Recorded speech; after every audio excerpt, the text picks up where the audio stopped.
few days ago, I went over new items that we got into our shop. And one of the items was the grinding pen. This has been a best seller since a few days ago.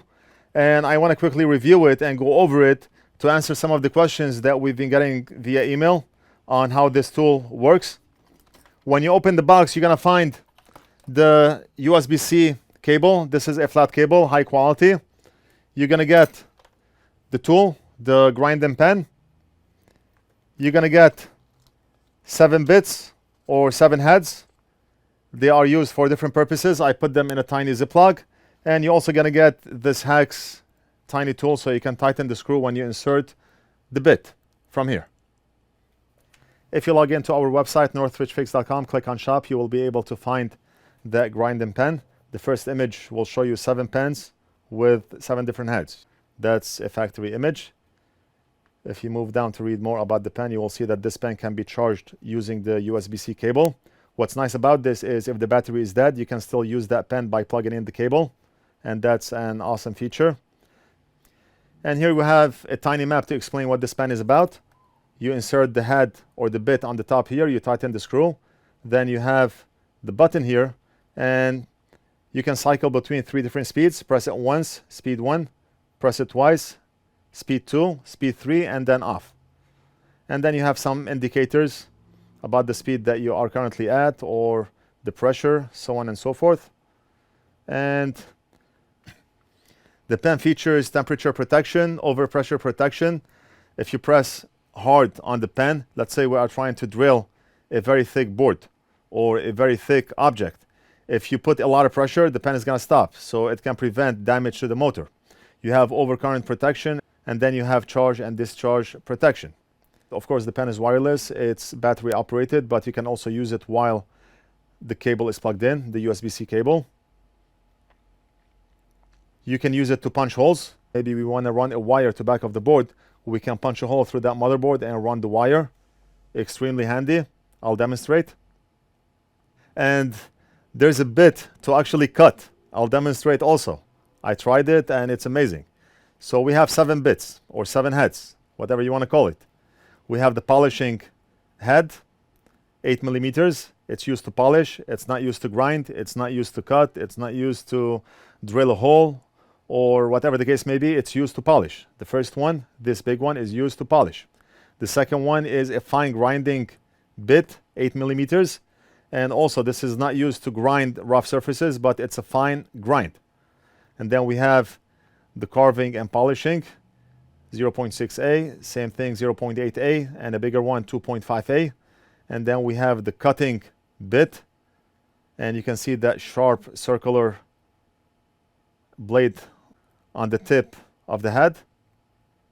And then finally you have the punching bit, aluminum alloy, and that's what the package contains: the pen, the wrench, the cable, and 7 bits. The diameter of the bits are 2.35 millimeters. Maybe you want to expand the selection of bits. So if you do want to buy bits, the size, the diameter of the bit is 2.35 millimeters. All right, you can read more in the description here. You can cycle between 3 speeds, 5,000, 10,000, 18,000, 2.35 millimeter bit, overload protection, so on and so forth. I'm not going to go over this. You can read it on your own. But let's jump to demonstrate how that pen works. Let's go over the bits. We have 7 bits here. I'm going to start with the polishing bit, which is this one here. This is used to polish and not to grind.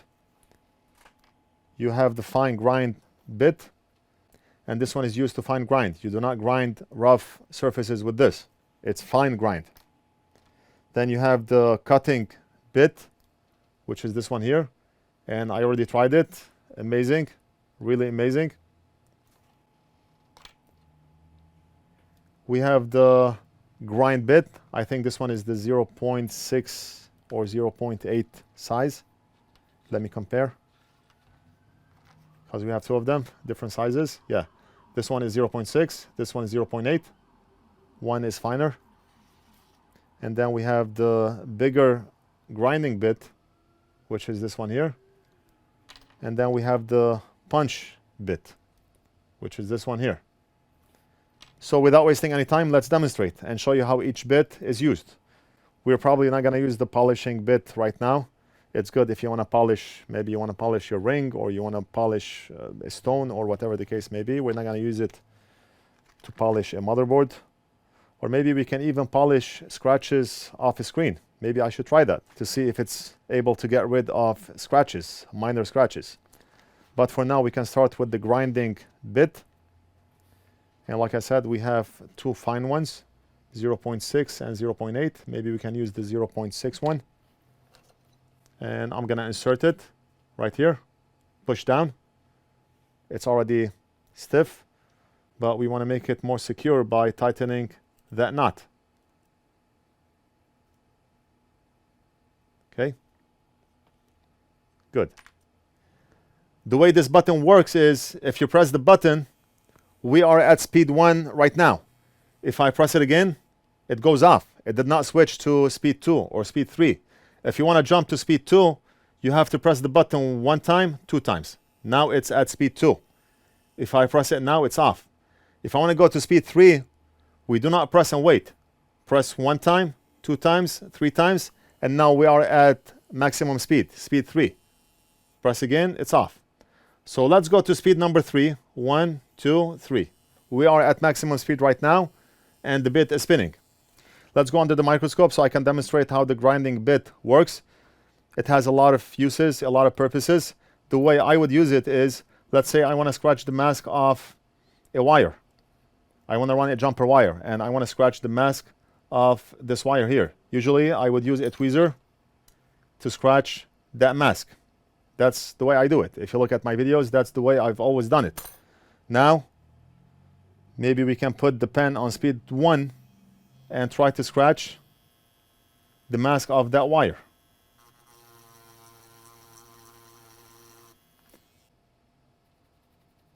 Done. You see? Easy. I no longer have to use my tweezers or my blade to scratch the mask off a wire. Now, if I try to do it with my tweezer, I can do it, of course. That's the way I've always done it, but it takes more time. Especially if you have a thick mask, it takes more time. And of course, I can use my blade to scratch the mask off the wire, but with this pen, it's so easy. It's so easy. Now, let's say I want to scratch the mask off a very, very, very microscopic wire. Let's see how that will go. We have a microscopic wire here. And let's say I want to scratch the mask of that wire. Okay, that's enough. And let's see how precise I was with the scratching of that wire. Look at this. Amazing. Look at this. And this is specifically useful if I want to scratch a big pad. Usually when I fix a battery connector on an Asus laptop, and I've done a lot of battery connectors for Asus laptops, I usually have to scratch a big pad. And with the tweezer or blade, it's messy, it takes time. With the grinding pen, it's a breeze. Maybe you can switch to a bigger bit, the bigger grinding bit, and see how that works. And right there, oh, that's big. I do not recommend using that blade size. Blade, I keep saying blade. I do not recommend using that bit size to grind that pad. I would use something smaller, but let's try it anyway. I'm going to go to speed 1. Wow. Let me go to speed 3. 1, 2, 3. I'm at the maximum speed right now.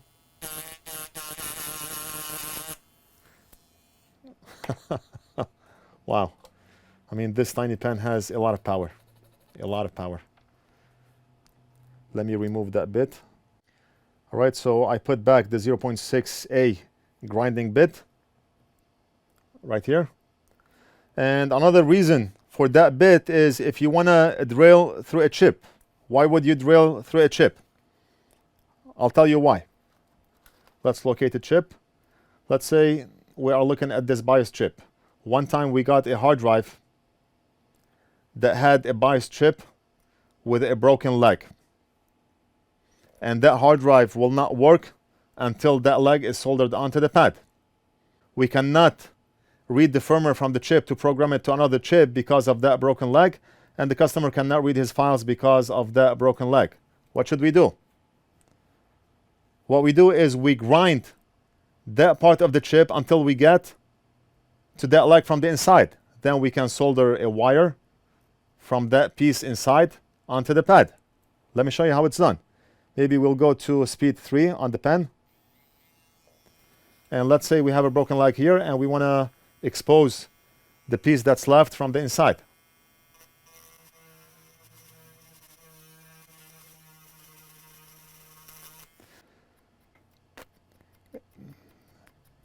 A lot of people use this technique to drill through a CPU to fix a certain issue. They want to get to a certain pad where they can run wire from that pad on the CPU to somewhere else on the board. So they drill the CPU. I'm sure you've seen it before. So let's keep drilling right here. And we keep doing this until we expose that part of the chip. Okay. If it's not enough, we can keep doing it. Okay, look at this. I'm already in. I mean, that technique is so useful when you need it. Now we have the punch bit on here, and the punch bit is not really used to create a hole. It's rather used to create an indentation. Let's say you have a steel sheet, a big steel sheet, and you want to nail a screw through that steel sheet. That nail may slip sideways, upwards, or downwards because it doesn't have a placeholder. What you can do is you take a very fine piece of metal and you hammer it to create a punch on that steel sheet. So now you have a placeholder for that nail. You can put it through that placeholder, through that punch, and then you can tap it. It will go straight in and not sideways, upwards, or downwards. That's what the punch is.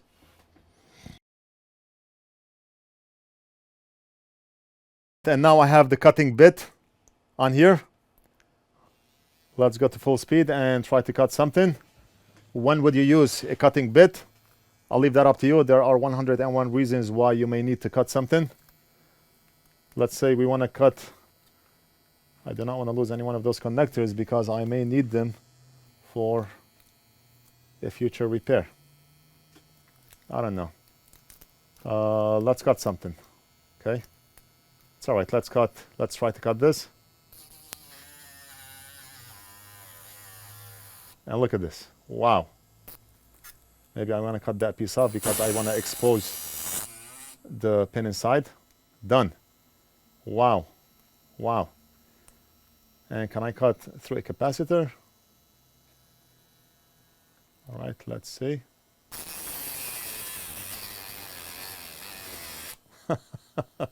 Wow. And can I cut through this board? Maybe it's a 4-layer board. I do not know how many layers that board is, but let's see. I mean, look at this. Wow. Wow. Tiny pen, a lot of power. Now, another purpose for the grinding bit is to make a hole. Let's say I want to make a hole through a motherboard. And we have to be careful because I do not know how many layers this board is, and I do not know if the fine tip can make its way through that thick board.